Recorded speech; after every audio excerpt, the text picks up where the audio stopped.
갑자기 전화가 한 통 걸려옵니다. 별일 아니라고 생각하고 받았는데 순간적으로 등골이 서늘해지는 말을 듣게 됩니다. 당신의 계좌가 범죄에 연루되었다는 말, 혹은 자녀가 큰 사고를 당했다는 소식, 머릿속이 하얘지고 심장은 쿵쾅거립니다. 이 순간부터 이미 상대의 덫에 걸린 것일지도 모릅니다. 여러분도 비슷한 경험 있으실 겁니다. 대출 권유나 의심스러운 투자 전화 정도는 가볍게 끊어버린 적 있으시겠죠?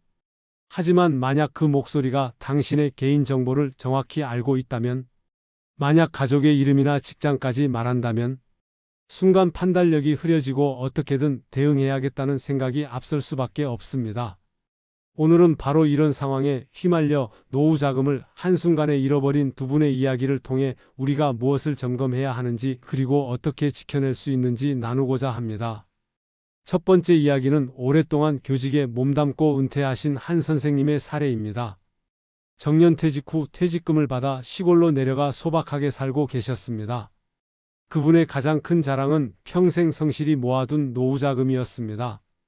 은행 여러 계좌에 나누어 두고 늘 마음의 든든함을 얻곤 했습니다. 그러던 어느 날 전화 한 통이 걸려왔습니다. 자신을 금융감독원 조사관이라고 소개한 목소리였습니다. 그는 선생님의 계좌가 범죄 조직의 돈 세탁에 이용되었다고 말했습니다. 순간적으로 놀란 선생님은 반박하려 했지만 상대방은 주민번호와 거래은행 지점까지 줄줄이 읊었습니다.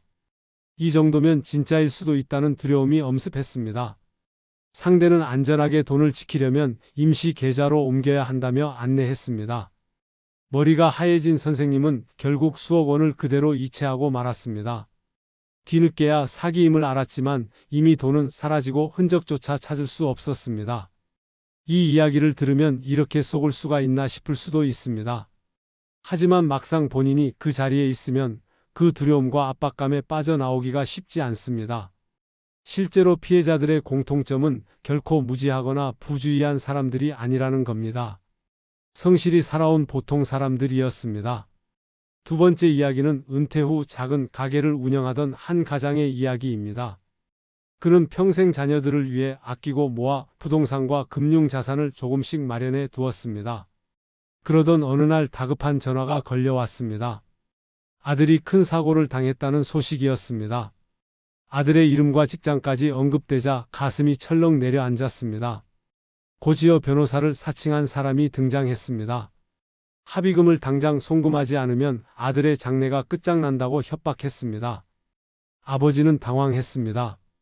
확인해야 한다는 생각도 했지만 혹시나 하는 불안감에 결국 급히 돈을 이체했습니다. 그리고 곧 알게 되었습니다. 아들은 멀쩡히 직장에서 근무 중이었고 모든 것이 치밀하게 꾸며진 거짓말이었던 겁니다. 그는 한순간의 두려움 때문에 평생 모은 자금을 날리고 말았습니다. 이 두 이야기는 단순히 남의 일이 아닙니다. 노후 자금을 지키려는 우리의 마음을 노린다는 점에서 누구도 안전할 수 없습니다. 그렇다면 우리는 어떻게 해야 할까요? 첫째, 낯선 전화를 받으면 무조건 의심부터 해야 합니다. 특히 계좌 이체나 비밀번호 확인을 요구하는 경우라면 바로 전화를 끊어야 합니다. 은행이나 공공기관은 절대 전화를 통해 이런 요구를 하지 않습니다. 의심이 들면 직접 대표 번호를 검색해 확인하는 습관을 들이셔야 합니다. 둘째, 가족과 반드시 안전 약속을 정해 두어야 합니다.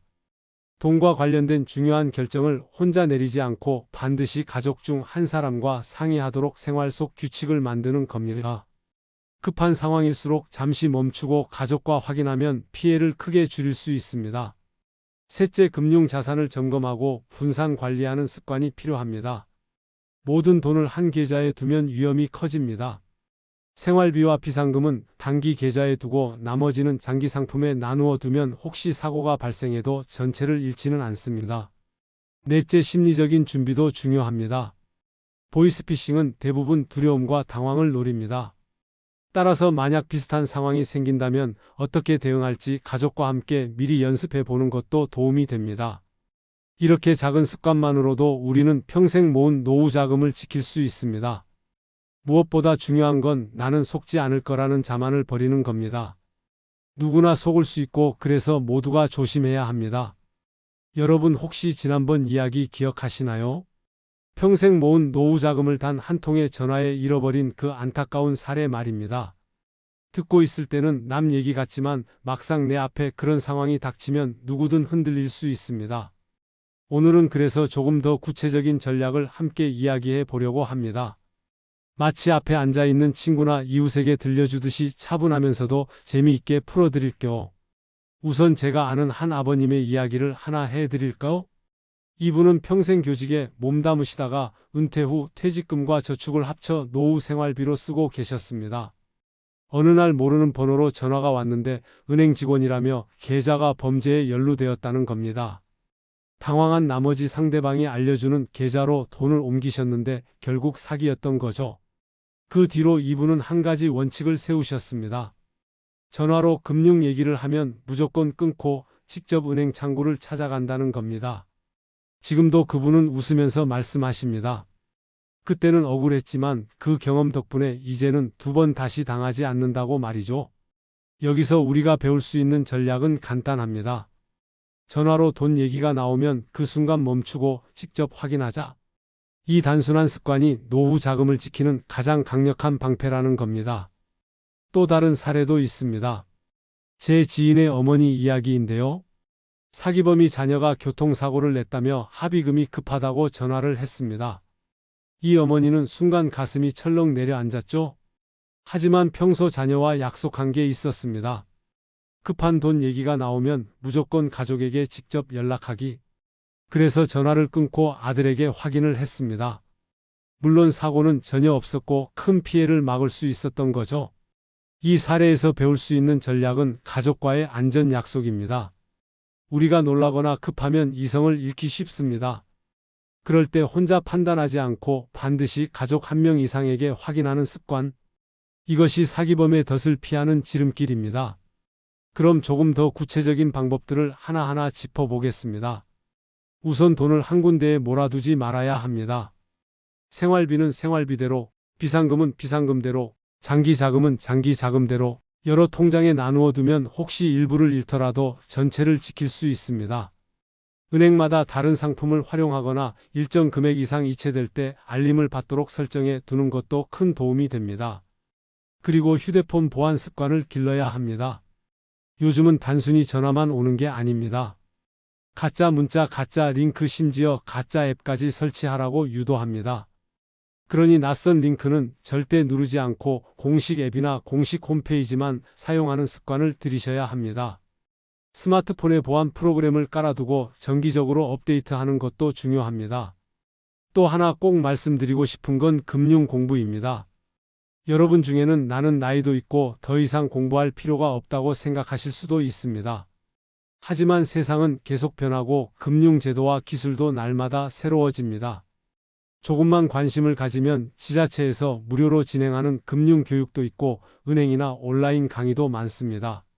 한 달에 한 번이라도 새로운 금융 정보를 접하면 사기범의 이야기가 얼마나 허술한지 금방 알 수 있습니다. 또한 국가제도를 활용하는 것도 좋은 전략입니다. 금융감독원과 경찰청에서는 보이스피싱 예방 앱을 제공하고 있고 의심되는 전화번호를 신고하면 즉시 공유됩니다. 이런 제도를 미리 알아두고 활용하면 훨씬 안전합니다. 내가 몰라서 당하는 경우를 줄일 수 있는 거죠. 그리고 마지막으로 꼭 강조하고 싶은 것은 마음의 준비입니다. 사람은 놀라면 누구나 약해집니다. 자녀가 다쳤다는 말이나 경찰 수사라는 말에 순간적으로 흔들리지 않는 사람은 없습니다. 그래서 평소에 가족끼리 모의 훈련을 해보는 겁니다. 만약 이런 전화를 받으면 누가 먼저 전화를 하고 어떤 말을 확인할지 시나리오를 정해보는 거죠. 이 연습이 실제 상황에서 침착하게 대응할 수 있는 힘을 줍니다. 이렇게 정리해보니 전략이 특별한 비밀 같지는 않죠. 하지만 노후 자금을 지키는 방법은 바로 이런 작은 습관에 있습니다.